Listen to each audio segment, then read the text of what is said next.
Welcome back to Let's Learn Academy. This is Ashika Panika you are hearing, and we shall be continuing our English lesson A Long Walk to Freedom by Nelson Mandela, Part 2. A winner is a dreamer who never gives up. Dreamer तो सभी होते हैं, लेकिन winner तो सिर्फ वही होता है जो ऐसा ड्रीमर है जो कभी गिव अप नहीं करता है. This is one of the famous quotes by Nelson Mandela. You can also search for many other similar quotes on the internet. They are truly inspiring. In part 1, we saw that this speech is the inauguration speech by Nelson Mandela जब वो first black president of South Africa बने थे and how he fought against racism. The date was 10 May 1994. In life, every man has twin obligations. Obligations मतलब duty.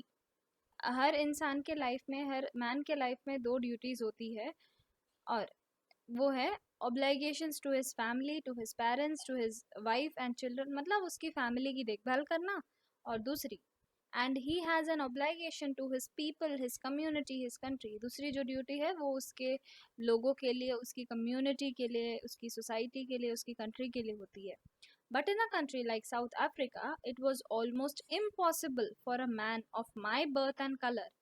लेकिन South Africa जैसी country में अगर आप रह रहे हो और if you are like Nelson Mandela, उनके स्किन कलर से बिलोंग करते हो या उनकी जाति से बिलोंग करते हो, तो वो इम्पॉसिबल है to fulfil both of these obligations. तो आप ये दोनों ड्यूटीज़ एक साथ फुलफिल कर ही नहीं सकते बिकॉज आप गुलामी में हो, you are under someone.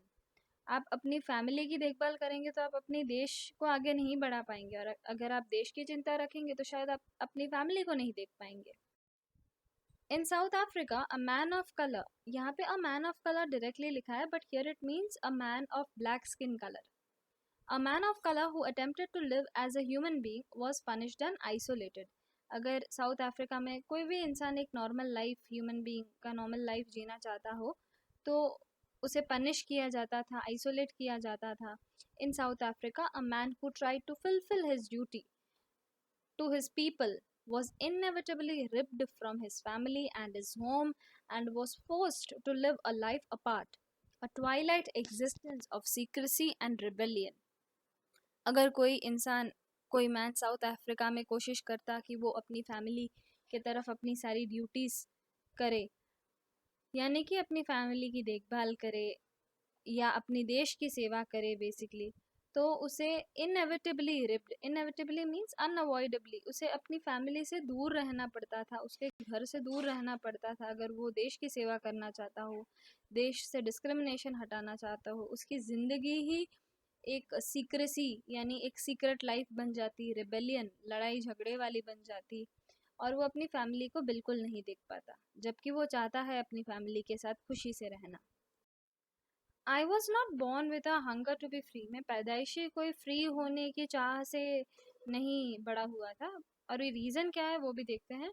I was born free, free in every way that I could know. वो जब पैदा हुए थे, जब उन्होंने अपनी बचपन गुजारी, वो उनकी एक फ्री ही लाइफ थी. Free to run in the fields near my mother's hut. उनकी मम्मी के घर के हट के पास में एक फील्ड थी, वहाँ पे घूमने फिरने भागने के लिए वो फ्री थे. Free to swim in the clear stream. उनके घर के पास जो स्ट्रीम थी, क्लियर वाटर वाली रिवर्स थी, उसमें से स्विम करने के लिए भी वो फ्री थे. Free to roast mealies. Mealies मतलब मेज यानी कि कॉर्न, आप समझ सकते हैं, मकई. मकई को रोस्ट करने के लिए भी फ्री थे अंडर द स्टार्स, मतलब खुली आसमान में वो कुछ भी कर सकते थे, कहने का ये मतलब है. And ride the broad backs of slow moving bulls. जो बुल्स थे उनके पीठ पर बैठ के राइड करना, घूमना, उसके लिए भी वो फ्री थे. कहने का मतलब he was free with all respects. As long as I obeyed my father and abided by the customs of my tribe, I was not troubled by the laws of man or God. जब तक मैं अपने पापा की बात मानता था, पापा के सारे कस्टम्स रूल्स फॉलो करता था, अपनी फैमिली के साथ था, अपने पेरेंट्स के साथ था, तब तक मुझे कोई भी कष्ट सहना नहीं पड़ा है, चाहे वो इंसान की बनी हुई प्रॉब्लम क्यों ना हो या भगवान की दी हुई प्रॉब्लम क्यों ना हो. I was free and I was happy. That is what he says. At first as a student I wanted freedom only for myself. ये हर एक इंसान की लाइफ की बात है। जब वो एक स्टूडेंट होता है, जैसे आप हो, आप चाहते हो कि आपके पास कुछ फ्रीडम हो, छूट दी गई हो। द ट्रांजिटरी फ्रीडम्स, वो जो फ्रीडम आप चाहते हैं वो टेम्प्रेरी फ्रीडम्स है। अगर आप खेलना जाना चाहते हैं बाहर, वो टेम्प्रेरी फ्रीडम है जो आप चाहते हैं। Of able to stay out at night, जैसे आपकी इच्छा होगी रात में अपने दोस्तों के साथ बाहर घूमने की, वो सब टेम्प्रेरी फ्रीडम की इच्छा है जो हर किसी स्टूडेंट के मन में होती है। रीड वॉट आई प्लीज्ड, मैं वो सब पढ़ना चाहूँ, जो भी पढ़ना चाहूँ वो पढ़ने की मुझे छूट हो। And go where I choose, और जहाँ जाने की मेरी इच्छा हो मुझे जाने मिले। ये सब एज अ स्टूडेंट फ्रीडम की इच्छाएं हैं। ये सारी फ्रीडम्स हर एक स्टूडेंट को होती है। Later as a young man in Johannesburg, Johannesburg is actually the place, लेकिन जब जैसे ही वो एक यंग मैन बने, I yearn for the basic and honourable freedoms, तब उन्हें पता चला कि बेसिक और ऑनरेबल मतलब जो ज़रूरत है वो फ्रीडम्स क्या है।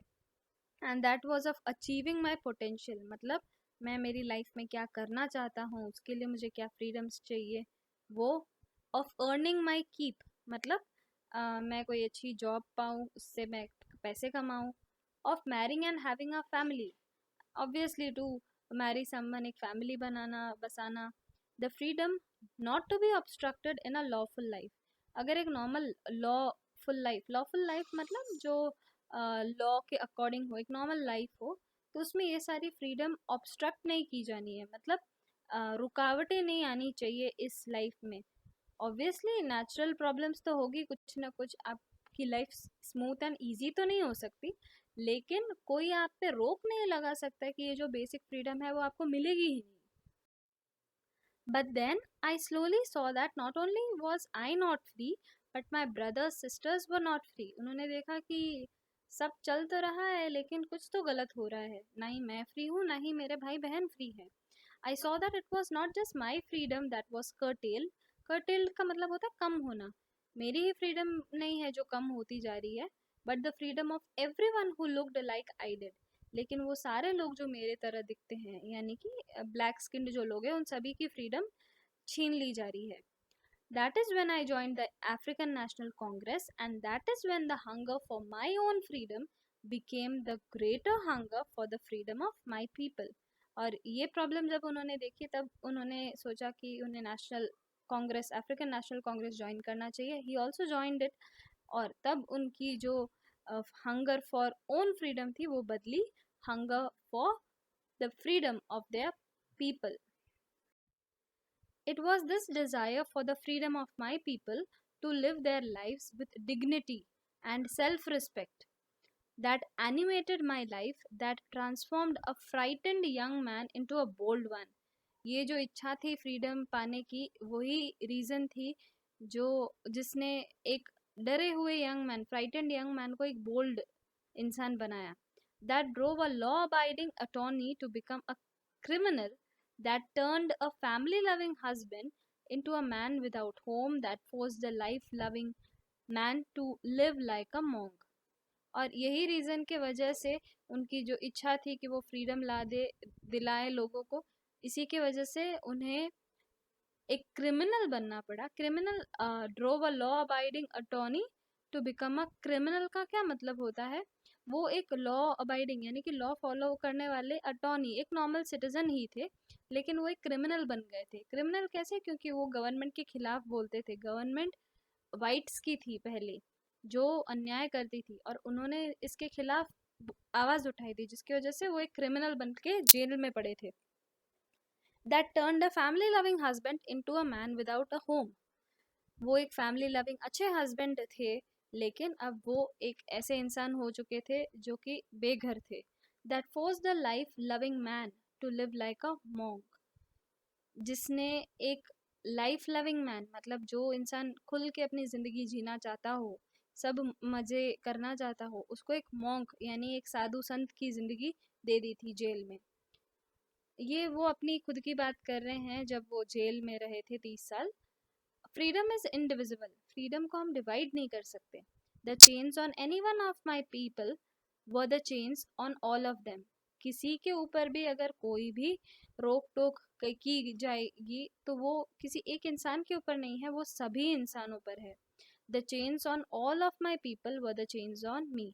और सिमिलरली सभी लोगों के ऊपर कुछ भी रुकावटें या रोक टोक की गई है तो वो सारी रोक टोक मेरे पे भी लागू करती है। I knew that the oppressor must be liberated just as surely as the oppressed। अब ये बहुत इंपॉर्टेंट लाइन है। यहाँ दो वर्ड्स यूज की गई है, ऑप्रेसर और ऑप्रेस्ड। ऑप्रेसर मतलब वाइट पीपल जिन्होंने ब्लैक्स को गुलाम बनाया था, और ऑप्रेस्ड मतलब जो ब्लैक पीपल जो गुलामी में थे। हम इंडियंस की बात करें तो the Britishers were the oppressors and we Indians were the oppressed. Nelson Mandela की अच्छाई है कि वो कहते हैं कि जिस तरीके से ब्लैक्स यानी कि जो ओप्रेस्ड लोग थे वो फ्री हुए हैं, वो लिबरेट हुए हैं, उसी तरीके से जो ओप्रेसर्स है, वाइट स्किन्ड इंग्लिश पीपल है, वो भी फ्री ही रहने चाहिए। ऐसा मतलब नहीं कि अगर ब्लैक स्किन्ड पीपल की जीत हुई है तो इसका मतलब उन्हें वाइट स्किन्ड पीपल को गुलाम बना देना है। A man who takes away another man's freedom is a prisoner of hatred। prisoner of hatred मतलब वो भी गलत इंसान ही हुआ अगर उसने किसी और की फ्रीडम छीनी है तो। he is locked behind the bars of prejudice and narrow mindedness। और अगर वो इंसान किसी और की फ्रीडम ले लेता है तो वो खुद behind the bars मतलब वो खुद जेल में है। किसकी जेल में? of prejudice and narrow mindedness। prejudice मतलब हेट्रेड वाली फीलिंग बिना किसी रीजन के। आई am not truly free if I am taking away someone else's freedom. अगर मैं किसी और की फ्रीडम छीन रहा हूँ तो मैं खुद फ्री नहीं हुआ। That is wrong if I think so. Just as surely as I am not free when my freedom is taken from me. जब मुझसे मेरी फ्रीडम ली जाए तब मैं फ्री नहीं हूँ, उसी तरीके से जब मैं फ्री हूँ अगर मैं किसी और की फ्रीडम ले लेता हूँ या छीन लेता हूँ तो भी मैं फ्री नहीं हूँ। The oppressed and the oppressor alike are robbed of their humanity। अगर दोनों में से कोई भी किसी की भी फ्रीडम छीन लेता है तो दोनों एक समान ही हुए और वो एक दूसरे की ह्यूमैनिटी छीन रहे हैं। So here our long walk to freedom by Nelson Mandela ends। I hope you got many inspirational things from this lesson। One of my favorites is the one which we read in the last, कि जो oppressor होता है और जो oppressed होता है, मतलब हारने वाला हार जाता है ठीक है, लेकिन हारने वाले को गुलाम बनाना कभी भी ठीक नहीं होता। ऐसे ही बहुत सारे इंस्पायरिंग कोट्स वगैरह हैं नेल्सन मंडेला ने जो बताई गई है। Whenever you are free, I would request you to please go through Nelson Mandela's quotes। They are really amazing, and hopefully it would become helpful to you someday as well। So see you in the next video। Bye।